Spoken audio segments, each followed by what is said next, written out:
Hi guys, welcome to my channel, and today we will be discussing the Group A from the World Cup in Qatar.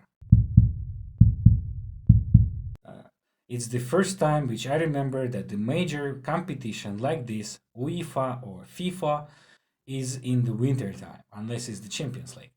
But this is the first video when we meet the teams, when we meet the groups, and we see what kind of team is in each group, what are the chances, and let's just talk about football. Let's talk about the World Cup. Predictions, games, stats, players. So you can see the Group A on your screens. So you can see that the Group A consists of Qatar. The Qatar is basically the host. I think they've played in the World Cup for the first time in their life, just because they're hosts. Then we have Ecuador in this group, Senegal, and Netherlands. For me personally, this is a super interesting group. Let's start with the first team. The host of the World Cup is Qatar. If we look at the Qatar FIFA ranking, we can see that they are number 50 in the world. If we analyze the previous World Cups tournaments, we can see that basically each and every one of them, they used to have very pretty weak teams. I would say this. For example, the last one, which was hosted in Russia in 2018, you can see that number 51 is Saudi Arabia. So Saudi Arabia was on the previous one, and they also play in the starting game. The first game in the last cup was Russia against Saudi Arabia, actually, and Saudi Arabia lost 5-0. So basically, when we look at the ranking of the Qatar, we can see that it's pretty weak team. But if you look at the ranking, if you look on the top of it, you can see that it says men. If you go on the FIFA, when I will be covering more teams, you will see that all other teams, they have men and women. And guess why FIFA website doesn't have the ranking for the Qatar women international football team? Guess why? This is the point I would like to bring to you today, that this country, Qatar, doesn't have the women football international team, official one. So this is just something to have in mind. So if you can see if you look at the Qatar international team, I have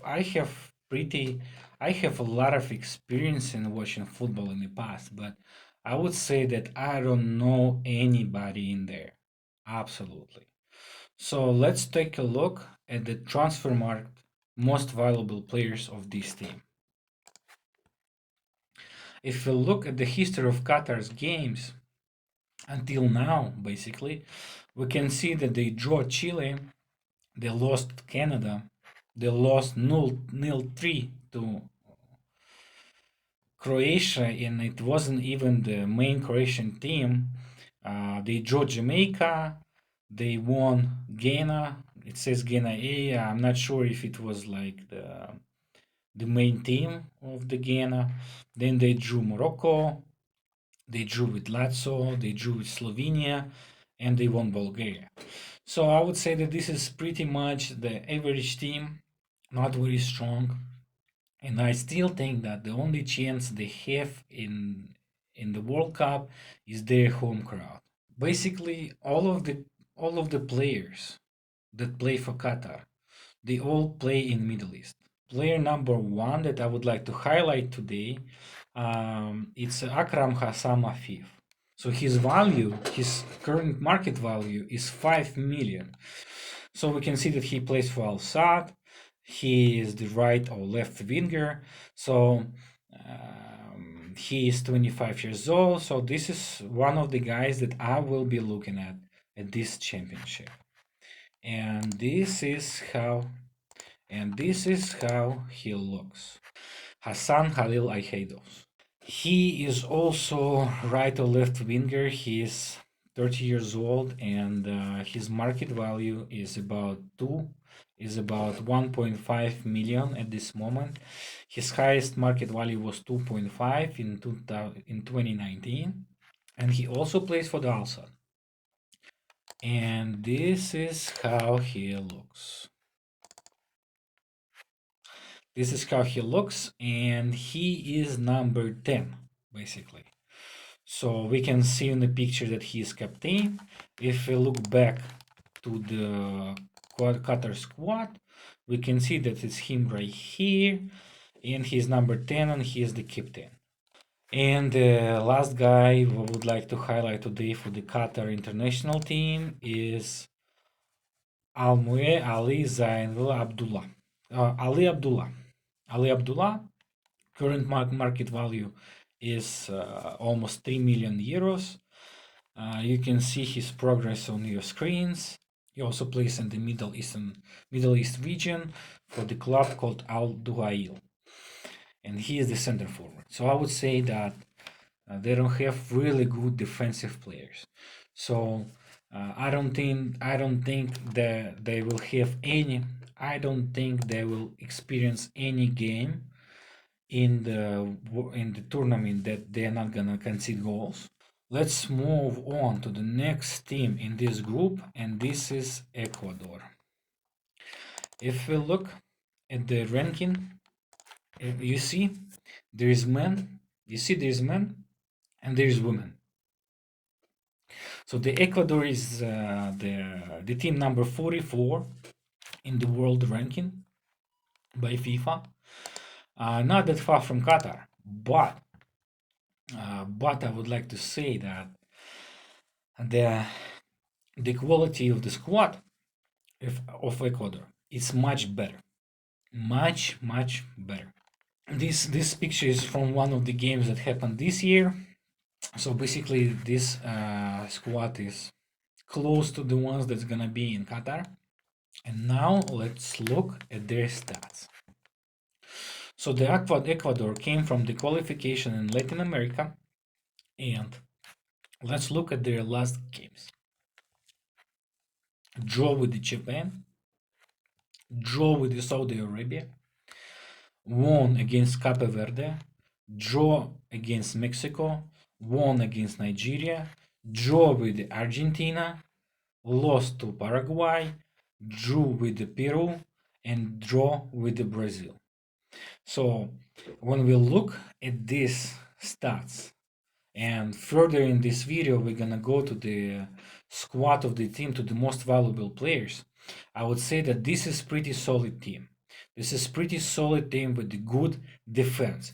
As you can see, they did not concede in the last 1, 2, 3, 4, 5, 6, 7, 8, 9. In the last 9 games, they only in one game they conceded more than one goal. So I would say that this team is not supposed to concede a lot of goals on the group stage, at least.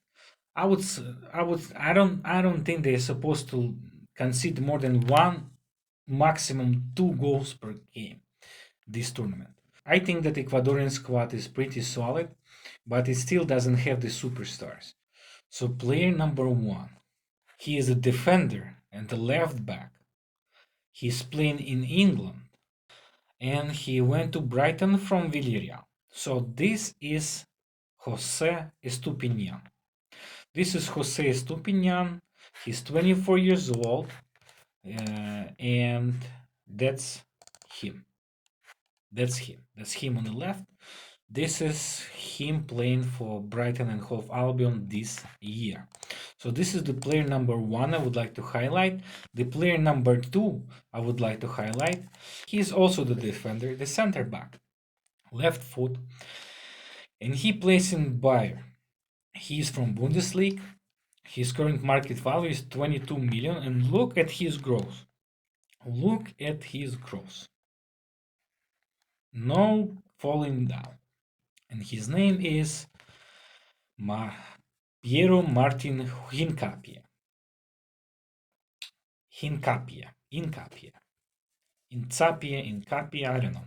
Piero Martin Incapie. So this guy is 20 years old. His price is already 20 million euros, and he's playing in Bundesliga now. And I think if he plays good this tournament, he can definitely move to the stronger championship or the stronger team within the Bundesliga. And the last player I would like to discuss for Ecuador is this one. He's 21 years old. He's the midfield, basically the central midfield, I would say defender midfield. His current market value is 40 million euros, and his name is Moises Isaac Caicedo Corozo. This guy has huge potential, and I would just tell you that this I would just tell you that Real Madrid is considering this guy to replace Modric in the future. This is the Ecuadorian team, and we covered the most valuable players of Ecuador. Now let's move to Senegal. Senegal is basically the best team in Africa right now because they won the African League of Nations tournament. They beat Egypt in the final, so this is basically the best African team. And this African team ranks 18 in the world, which is very high, very high. And but this interesting fact that I would like to highlight is that look, the difference between the men football team and women, number 18 in the world and number 84, it's a huge difference. Look, the men team is along United States, Colombia, Wales. They are really good teams. All these teams on the left that are around Senegal, United States, Colombia, Wales, and Iran, those are the teams that gonna play in the World Cup. And if you look at the women, the 84, and look, Laos, Bahrain, Guatemala, Mali. So we can see that the men team and the women team absolutely out of the balance. If we look at the stats. So this is Senegal squad. This is Senegal squad. And let's look at the Senegal's stats. If we look at Senegal stats, we can see that they won African Cup of Nations by penalties. They beat Egypt, and then basically 2 months later, they beat Egypt on the World Cup qualifiers.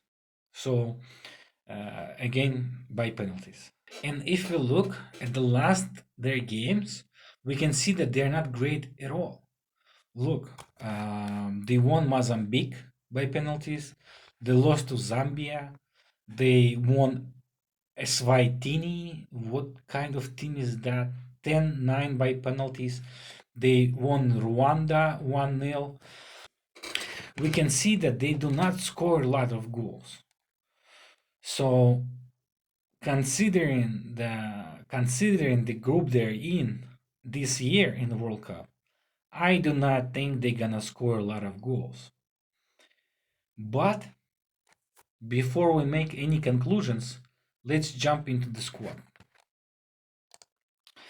And if you look at this squad, Senegal is one of the best squads. Senegal has one of the best squads in Africa at this moment. My personal opinion. I think they have a lot of balance in defense and offense. And let's look at the most valuable players and let's try to guess who it is. Let's not I'm not gonna tell you who it is. Let's try to guess. So the player number 1, he is the right winger. He plays in England for Watford. His current market value is 20 million euros and his highest was 30 3 years ago. He moved to Watford from Rennes. His name is Ismail Assar. Ismail Assar plays for the Watford. 20 million euros. What I can say about this player, he's very fast. He is super skinny, super fast. So the player number 1 we have. Player number 2 out for the Senegal is he is 31 years he is 31 years old. His current market value is 35 million euros, but his highest was in 75 million euros 3 years ago. I remember back then he played in Italy, and I remember that Barcelona really wanted to have him, really wanted, but they didn't. But Napoli did not sell him to Barcelona, and now the guy playing in Chelsea, and he joined Chelsea this summer. His name is Kalidou Koulibaly, and I think that this is one of the best center backs, in my opinion. He is fast. He is strong. He has the good pass. He has everything that the great defender needs. And the last player we will discuss from Senegal. So this guy, he plays in Germany, but he moved there this summer from England. And when he was in England, he won the Champions League. His current market value is 60 million, but his highest market value was 150 million euros. And his name is Sadio Mane. Sadio Mane. So, the national hero of Senegal. He is the idol. If you ever go to Senegal, if you ever plan to go to visit Senegal, my advice to you is put on the shirt with Mane, and the whole country is gonna love you because he is the idol. He is the like Samuel Eto'o for Cameroon. He's like Didier Drogba for Cote d'Ivoire. Sadio Mane is the idol, is the god of Senegal. So for sure, in the future, he's gonna be the president or prime minister, or something like this. He is the shit he is the god in his country. So Sadio Mane. And now let's move to the Netherlands. Netherlands is the strongest team in this group. If you look at their FIFA ranking, you can see that they're number 8 for the men and number 8 for the women. So look, and this represents the balance in society. Now get back to the Senegal numbers when you have the super good national men team and super not good women team, but and that's what means unbalanced life in the society. And Netherlands has absolutely balanced life, absolutely balanced numbers. Great men's team, great women team. Um, Netherlands is the team that did not play in the last tournament in Russia in 2018, but Netherlands is the team that reached the finals in 2010 and lost to Spain in overtime. Netherlands is the team that reached semifinals in 2014 with the same coach, Louis van Gaal, and they beat. You remember that Van Persie goal? I would say that I believe in this team, and I think that this team is gonna reach the at least quarterfinal. At least quarterfinal. I believe in semifinal, and I will tell you why. Usually, the teams that doing really great on the World Cup, those are the teams that have really good defense. This is their squad, the Oranges, really, really strong team. Um, really strong team. The mix of experience and youth. They have young players. They have really experienced players. And let's look at their stats. They beat Belgium. They beat Poland. They beat Wales. They drew with Poland. They beat Wales. They beat Belgium. They drew Germany. They beat Denmark. They beat Norway, and they drew Netherlands, Montenegro. So as we can see in the last 10 games, there is not even one defeat. They are in great form, and I think that this team is actually looking very strong, very strong. Um, So let's try to guess some of the MVPs, which I'm gonna show you at this moment. Let's start with the guy. Well, let's start with the guy that I'm not sure he's gonna be playing in the World Cup. I think it's one of the best players in this generation, in the Ajax generation, the Netherlands generation. This is the Licht, the guy that playing in Germany now. He was in Italy last year in Juventus, and as you can see, his market value is basically 70 million, and he's only 23 years old, and he already played in Juventus and he played in Bayern Munich. It's crazy, and he is injured now, and we don't know in which condition he's gonna be when the tournament starts. And his disadvantage is that Netherlands is in Group A, and they basically start playing from the beginning. He would have more time if they would be in the last group. So we don't know if he actually goes to the World Cup. But it's one of their best players, of course. And look at this. Let's try to guess this guy. So this guy is 30 years old. He is the center back. He plays in England. His current market value is 50 million, and his highest value was 100 million 3 years ago. Basically, when he won the Champions League. So this, and he moved from Southampton to Liverpool for 85 million euros a few years ago. And this is Virgil van Dijk. This is Virgil van Dijk. I hope he's not gonna be injured. I hope he's gonna be on this tournament, and I hope he's gonna show everything that he can. Let's look at this guy. This guy has the current market value 45 million euros. He is 20 years old. He's the center back as well. He plays in Netherlands, and look at his potential. Look at his value line. Look at his value. He's also the center back. He can play as the right back. He plays for Ajax Amsterdam, and his name is David Timber. Timber. So the next guy is this. He changed the team. He moved to Germany in this summer basically. His current market value is 35 million euros. He was born in Suriname. Well, he has the Suriname citizenship from Suriname. He's the right foot guy. He can play central midfield, and his name is Ryan Gravenberg. So this is the guy who moved to Bayern Munich this year, who is not really happy about his playing time, but competition in Bayern Munich is crazy on his position. So he's still young, he's 20 years old, he has a lot of potential, and I think that this tournament is gonna be really great for this guy. And let's look at the last one today, and this is his stats. So he is the central midfield.